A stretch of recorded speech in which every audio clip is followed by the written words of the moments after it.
Muchas gracias, buenas tardes a todos, a todas. Gracias en primer lugar a la Fundación. Como corresponde, voy a empezar agradeciendo por la invitación, especialmente a Agustín, a Pedro y a Jimena por la coordinación del evento. Hace 3 momentos, ustedes van a ir siguiendo allí la presentación. Primero voy a hacer una especie de panorama general acerca de la situación de las juventudes, con foco fundamentalmente en la escuela secundaria, que es el ámbito que más trabajo, y la educación superior, pero también con algunas referencias al mercado de trabajo, ¿no? Para tratar de pensar cuál es ese contexto en el cual tratamos precisamente de reflexionar y de generar los proyectos para qué juventudes, es decir, cuál es su situación particular. Espero que no sea demasiado aburrido, hay algunos gráficos y demás, voy a tratar de explicarlos, nadie tiene por qué saber cómo leer un gráfico, así que intentaremos hacer esa parte más que nada para, como señalaba, tener ese panorama general. En un segundo momento vamos a preguntarnos qué son los jóvenes, o quiénes son los jóvenes, los y las jóvenes, es decir, qué características tienen, cuáles son sus principales caracterizaciones, formas de identificación, consumos, cuestiones que los y las interpelan, es decir, algunos aspectos que nos permite tratar de pensar desde qué es la categoría juventud. Muchas veces hablamos de los jóvenes, las jóvenes, y no tenemos demasiada idea de cómo se construye esa categoría. No deja de ser una construcción social y eso es parte de lo que voy a tratar de compartir con ustedes. Ahí van a pasar a trabajar un poco ustedes, vamos a hacer una especie de taller en cada mesa, así como están sentados y sentadas, con una consigna que les voy a dar en su momento.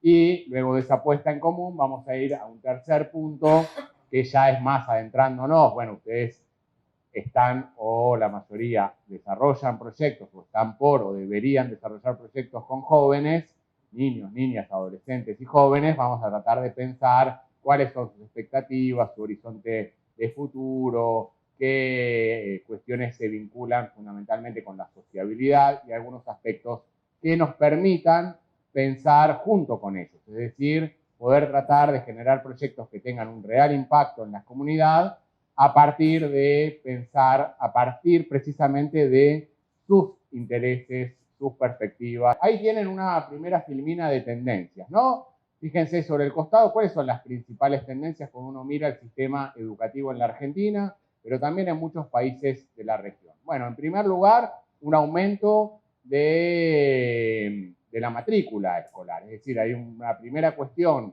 que lleva al crecimiento de la matrícula a nivel secundario y eso tiene un efecto que golpea y que incide también en educación superior, precisamente porque cuanto más gente termina la secundaria, más gente tiene ganas de acceder a los estudios superiores.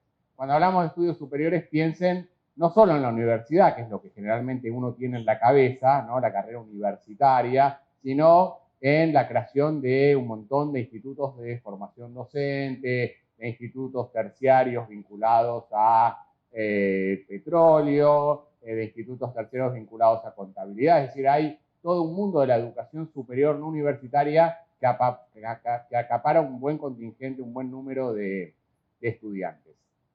El primer paso atrás, el punto 1, por el cual debería haber empezado, es que esto en parte se debe también a que la educación secundaria fue declarada obligatoria. Desde el año 2006, en la Argentina, como en muchos países de la región, la secundaria, todo el tramo de la educación secundaria es considerada obligatorio, por lo tanto es un derecho y también un deber, una obligación por parte de los y las jóvenes y sus familias de terminar la escuela secundaria, ¿sí?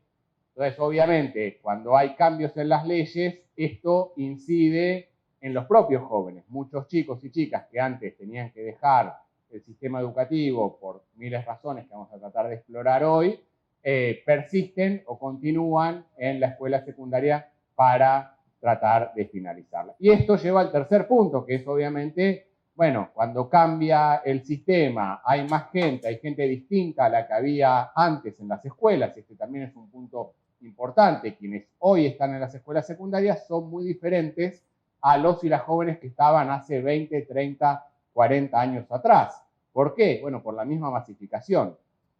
Siempre se habla, supongo que algunas de estas frases les resonarán, siempre se habla de bueno, la escuela antes era mejor. Bueno, cuando decimos la escuela antes era mejor, ¿a qué escuela nos referimos? ¿No? Una escuela en la cual con suerte asistía el 50% de la población en edad de estudiar y que por supuesto la terminaba, la finalizaba un porcentaje mucho menor. Había un montón de gente, calculo que la mayoría de nosotros somos los exitosos y exitosas del sistema, es decir, que finalizamos la escuela secundaria, había un montón de gente cuyas historias desconocemos, es decir, no estaban en la escuela y sin embargo seguimos hablando de esa escuela del pasado como una añoranza, ¿no? Como una nostalgia, antes se aprendía. Bueno, no, esa escuela era una escuela muy excluyente también, y este es otro punto de partida que me lleva a esto de que, por supuesto, cambia lo que se le exige a los docentes. Y va a cambiar también a lo que se le exige al mundo del trabajo, va a cambiar lo que se le exige a quienes llevan adelante proyectos con jóvenes, es decir, hay otra dinámica porque las necesidades de estas generaciones son diferentes a las de las otras. Bien, no me voy a meter con conceptos, ahí tiene una idea de trayectorias sinuosas. ¿Qué quiere decir esto? Bueno, estamos generalmente muy aferrados a pensar que la trayectoria en nuestras vidas es siempre lineal. ¿No? El mundo, no sé si hay algo para escribir, pero bueno, imagínense que hay bueno, una flecha, ¿no? El sentido de nuestra vida está pensado siempre como para adelante. Supone que terminamos la escuela, entramos al mundo del trabajo, conformamos una familia asentada, ¿no? Conformamos una familia, digo, donde efectivamente, gracias. Entonces esto, ¿no? Un poco ese sentido es recto. Y en realidad lo que atraviesan muchos jóvenes son trayectorias sinuosas o laberínticas. ¿Vieron cuando uno entra en un laberinto? Habrán jugado alguna vez de chicos. En un laberinto uno sabe, o la figura borgiana, ¿no? Del laberinto, uno sabe por dónde entra, pero nunca sabe por dónde va a salir. Y mucho de lo que le pasa a los y las jóvenes en la actualidad tiene que ver con eso. Por ahí son padres o madres, pero no ingresaron aún al mercado de trabajo, o no terminaron la escuela. O consiguen trabajo, pero no terminaron la escuela. Y así múltiples situaciones que se combinan, que son precisamente una combinación de diferentes momentos cuando nosotros teníamos a pensar, bueno, termino la escuela, después conformo una pareja, no me sale la palabra, pero sólida, ¿no? ¿Cómo sería? Una pareja, bueno, constituimos, claro, fija, estable, exactamente. Me pasa por no haber conformado parejas estables, digamos, ¿no? Pero me cuesta el concepto, hasta lo niego. Y se supone que con esa persona vamos a pasar 30 años de nuestra vida. ¿Sí? Vamos a tener hijos, pero nadie se casaba, o se supone que nadie se tiene que casar hasta tanto no haya terminado la escuela, no haya ingresado al mercado laboral no consiga una casa o alquiler, digo, fijo, es decir, ese sentido de linealidad. Hoy, por supuesto, que las familias son mucho más diversas, que el mundo del trabajo se entra y sale, que también se entra y sale de la escuela y por lo tanto hablamos de estos itinerarios sinuosos o laberínticos. Esto quiere decir que ya esa idea de linealidad, ¿no? Del empleado de Segway, la mayoría sabe más o menos a qué me refiero, ¿no? Que entra en Segway, trabaja los 30 años, se va todos los años de vacaciones a Mar del Plata, al hotel sindical, y se jubila y vive feliz con su misma pareja, es un mundo que no existe más.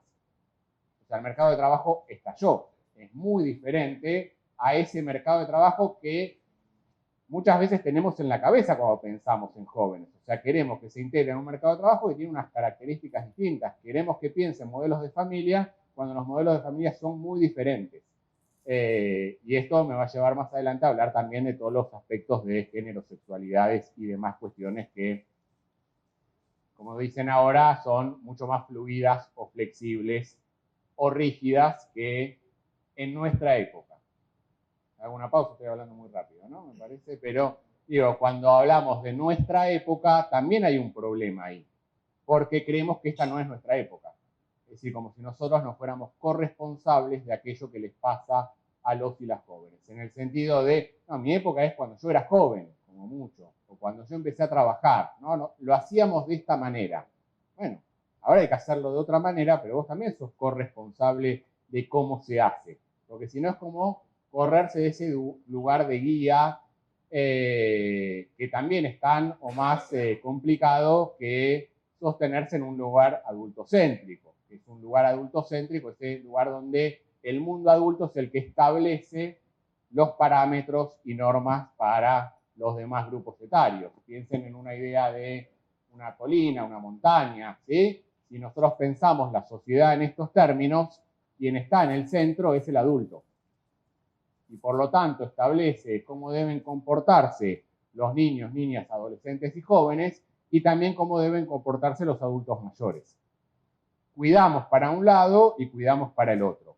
Digo, el mundo adulto está en el centro y por lo tanto establece los parámetros para juzgar las actitudes y conductas de los otros grupos etarios, ¿no? Eso es lo que decimos el mundo adultocéntrico.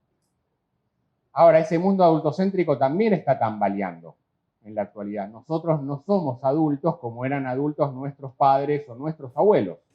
Vieron que hay como una especie de frase, los que tengan hijos, ¿no? Lo sabemos decir o creemos decirlo, que somos mejores padres que nuestros padres y nuestros abuelos son peores abuelos que los abuelos de nuestros hijos son peores abuelos de los abuelos que teníamos nosotros. ¿Ven? Que los abuelos antes cuidaban, ahora los abuelos los llamás para que cuiden a alguien y salen a la noche, van al cine, hacen otro tipo de actividades y no suplen más esa idea del cuidado. Entonces ese mundo adulto también está en transformación. Pueden observar, es un gráfico bastante sencillo. Si uno toma, por ejemplo, Argentina, en los primeros años de la secundaria, el 86,8% de los chicos y chicas que tienen que estar en la secundaria lo están, asisten. Ahora, cuando uno mira los últimos tramos, disminuye mucho, es decir, hasta el 56,4%. No es algo que ocurra solamente en la Argentina, no es que nos pasa a los argentinos como somos de tal o cual manera, sino que es un fenómeno de toda la región. Cuesta muchísimo que los jóvenes lleguen al último tramo de la secundaria y cuesta todavía más, si querés pasar a la siguiente, que la finalicen. Ahora vamos a ver un poco esas cuestiones. Por supuesto que si uno cruza esto por dos indicadores básicos, tampoco tienen por qué saberlo, digo, hay dos maneras de medir la desigualdad educativa a grandes rasgos. Hay muchas maneras, pero dos son fundamentales. Una es agarrar y decir, bueno, ¿quiénes son los que están en la escuela? Lo cruzo por el indicador de clima educativo del hogar. ¿Qué es el clima educativo del hogar? La cantidad de años que el padre, la madre o adulto referente estudió. ¿Sí? Es fácil, el concepto más o menos lo tenemos. Entonces, si uno mira eso, va a observar que también en todos los países de la región, cada vez que paso por delante de eso, me voy a poner acá. Si uno mira otra vez Argentina, obviamente el clima educativo alto hay más.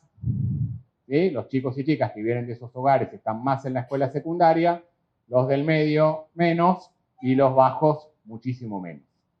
¿Sí? Y esto ocurre en toda la región. Pasemos a la siguiente. La otra forma es medir los quintiles de ingreso. Ustedes saben que las sociedades se dividen en 5 o 10 quintiles o deciles. Entonces yo tengo que tomar cuánto gana el quintil más alto, cuánto gana el quintil más bajo. Otra vez hago quiénes son los que están en la escuela. Otra vez encuentro que esto es una comparación 2011-2019, ¿no? Esta línea chiquitita, más clarita, es 2011, la verde 2019.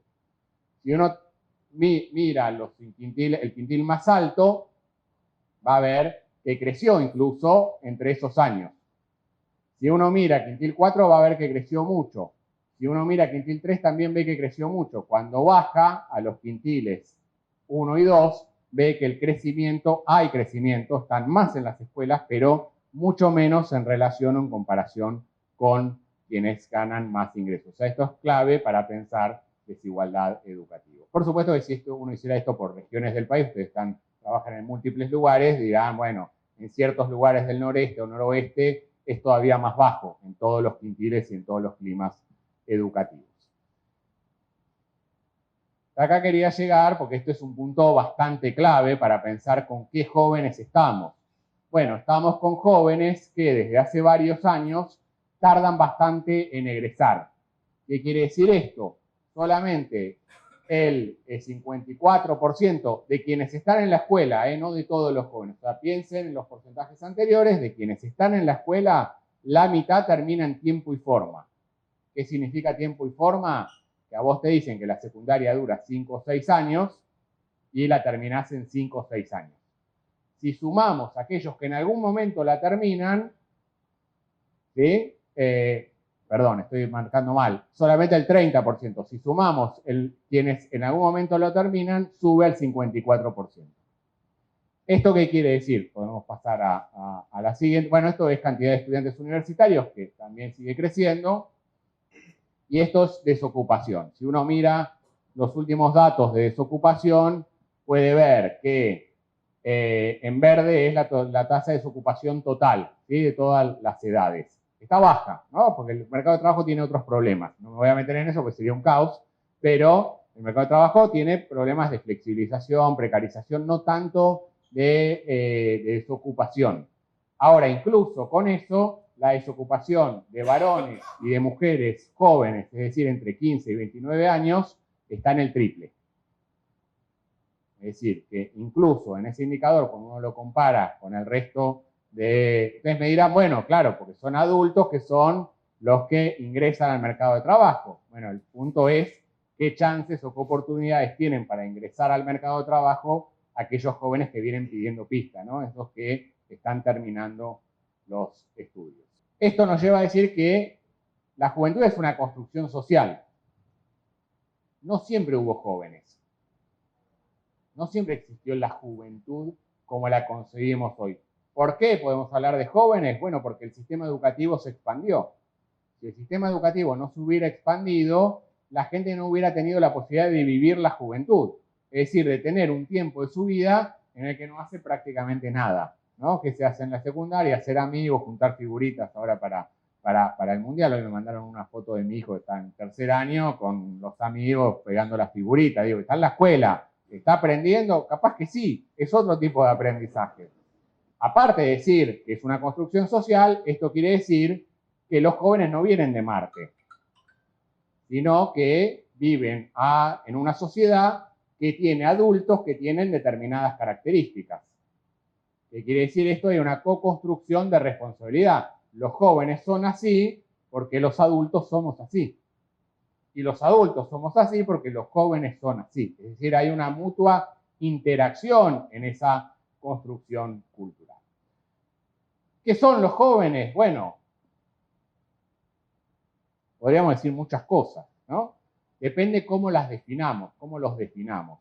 Hay allí una serie de discursos, como les señalaba antes, que nos permiten hablar de los jóvenes.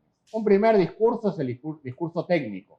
Es decir, se hizo el censo hace poco. Bueno, en el censo cada uno de nosotros va a caer en un casillero etario y va a haber un grupo de personas que tienen entre 15 y 29 años y los vamos a considerar jóvenes. ¿Sí? No importa si el que tiene 20 es padre, labura 10 horas, ya terminó su carrera terciaria y vive solo. Que son aquellos aspectos y cuestiones que históricamente creíamos que eran solo del mundo adulto. ¿Sí? Hace unos años se consideraba jóvenes hasta los 24. En algunos países se considera hasta los 34. En otros ya en cualquier momento hasta los 40. ¿Pero por qué? Porque también hay muchos elementos de la emancipación que los jóvenes hoy no pueden lograr. Por ejemplo, irse a vivir solos. Está lleno, había una película francesa, no me acuerdo ahora el nombre, de, bueno, el hijo de la pareja tenía como 40 años, seguía viviendo en la casa, hacía su doctorado, no sé qué cosa, y los padres le alquilaban una cosa, no trataban de irse, de que se fuera, de sacárselo de encima, y había algo de la comodidad también en ese proceso de falta de emancipación. No es solamente en los sectores más bajos de la sociedad, sino que es transversal a distintos sectores sociales. Después hay un discurso naturalista. Creemos que hay procesos naturales. Entonces los adolescentes, bueno, son quilomberos. ¿Por qué? Porque son adolescentes. ¿De dónde salió esa idea? De ningún lado. O sea, hubo un psicólogo en el siglo XIX que se llamaba Stanley Hall, no Stuart Hall, que señalaba que había un proceso donde los adolescentes estaban entre la civilización y la barbarie, que son conceptos que te resuenan mucho en Argentina, donde efectivamente estaban a mitad de camino entre ser una cosa y la otra. y por lo tanto tenían una agresividad innata, tenían un comportamiento de acercarse a grupos y demás. Vieron que efectivamente en la adolescencia se permiten también ciertas cosas que si las hacemos nosotros ahora, por ejemplo, emborracharse. Ah, bueno, y mejor que lo hagas ahora y no te pase más grande. ¿Sí? Digo, efectivamente hay, o sea, cuando nosotros hablamos con los adolescentes y las adolescentes, hay un doble discurso en el sentido de que no tenés que hacer esto, pero al mismo tiempo mejor que lo hagas ahora. Por lo tanto, hay un discurso cultural que lleva a los adolescentes a posicionarse en ese lugar. Quieran o no, porque el que no cuaja en esa figura adolescente está fallando. Está fallando en la construcción cultural que estamos haciendo acerca de la adolescencia. ¿Sí? Después tenemos el discurso del pánico moral, ¿no? Bueno, son peligrosos, tienen la gorrita y entonces me van a robar. Digo, hay un discurso muy centrado en la patología, ¿no? O se drogan todo el tiempo, o hacen esto todo el tiempo, lo que fuera, ¿sí? Hay otro discurso culturalista de las tribus urbanas, son, bueno, ahora yo ya estoy viejo, entonces ni me acuerdo las tribus urbanas, pero era, bueno, los punks, los que les gusta el reggae, ahora los que les gusta el trap, los cumbieros, es decir, tratar de entender a la juventud a partir de sus consumos culturales, lo cual no está mal, pero los consumos culturales de los jóvenes cambian todo el tiempo. Entonces, atribuirle a alguien ser, por ejemplo, tener tendencias suicidas porque se viste de negro y es dark y escucha The Cure, como se escuchaba en una época, bueno, lo dejas ahí, al otro día el pibe se enamora y pasa a escuchar a Alejandro Lerner, no sé. Y entonces queda situado en esa construcción cultural del dark. ¿Sí? O sea, todos estos discursos tienen sus límites, precisamente por eso los estoy señalando. Desde la sociología también, los jóvenes pobres, los jóvenes desempleados, ¿no? Los jóvenes que ni estudian ni trabajan. ¿Sí? Vieron que todo el tiempo salen ese tipo de títulos. Todo esto para decir que en realidad hay un tipo de discurso que es desde la condición juvenil. ¿Qué significa pensar desde la condición juvenil? Es pensar con y desde ellos. Es decir, ¿cómo son? No hay que definirlos desde afuera, hay que preguntarle cómo se sienten. ¿No? ¿Qué quieren hacer? No lo puedo definir yo el qué quieren hacer. Tengo que preguntarle a ellos qué quisieran o qué cosas los motivarían a trabajar. Muchas veces los proyectos fallan, los proyectos con jóvenes fallan porque creemos, buenísimo, se van a reenganchar con esto. Y estamos planificando algo que quizás nos enganchaba a nosotros 20 años atrás. O ahora para no estar en casa, digamos, ¿no? O lo que fuera. Pero a los chicos y chicas no los engancha, porque está pensado precisamente desde esa mirada adultocéntrica o desde creer que los jóvenes son como cuando nosotros éramos jóvenes. Y ahí hay un punto también importante. Hay que tratar de tomar en cuenta algunos de los ejes que puse en esta filmina. Es decir, cuando uno planifica un proyecto con jóvenes, debería tratar de pensar no desde lo que a mí me gustaría que fueran, sino de los procesos que ellos y ellas están atravesando. ¿Cuáles son estos procesos? Entonces, ahí hay un primer diagnóstico que uno debería hacer, que es trazar qué es lo que les está ocurriendo. Yo voy a señalar algunas cuestiones generales y que, por supuesto, cada quien en su territorio, en su lugar, debería pensar si esto efectivamente ocurre o no. Digo, tratar de generar los dispositivos que te brinden herramientas para pensar desde ese lugar. La primera cuestión es que hay una tensión entre el tiempo escolar y uno podría decir también entre el tiempo laboral y el tiempo juvenil.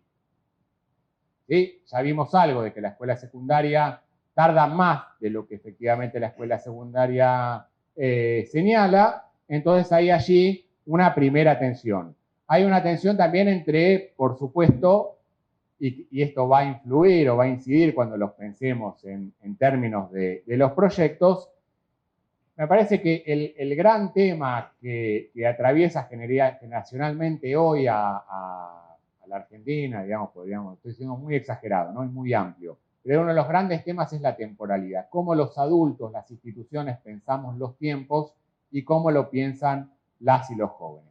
¿Qué quiero decir con esto? Juana, te voy a pedir que adelantes bastante. Más, un poco más.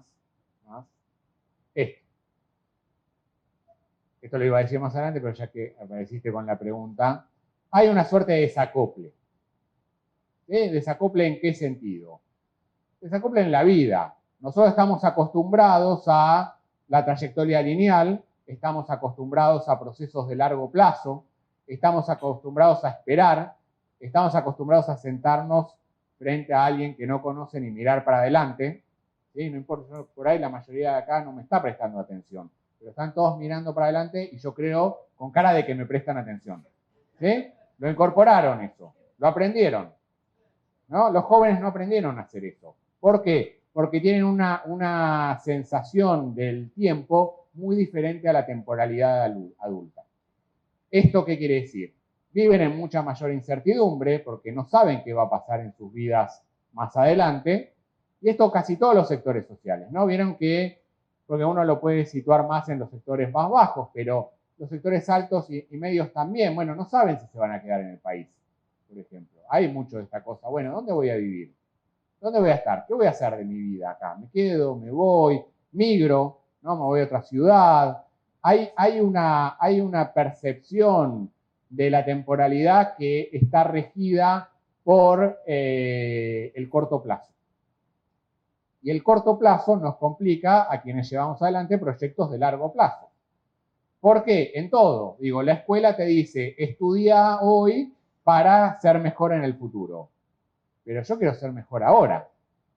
Y yo me miro todos los capítulos de la serie en 24 horas si quiero.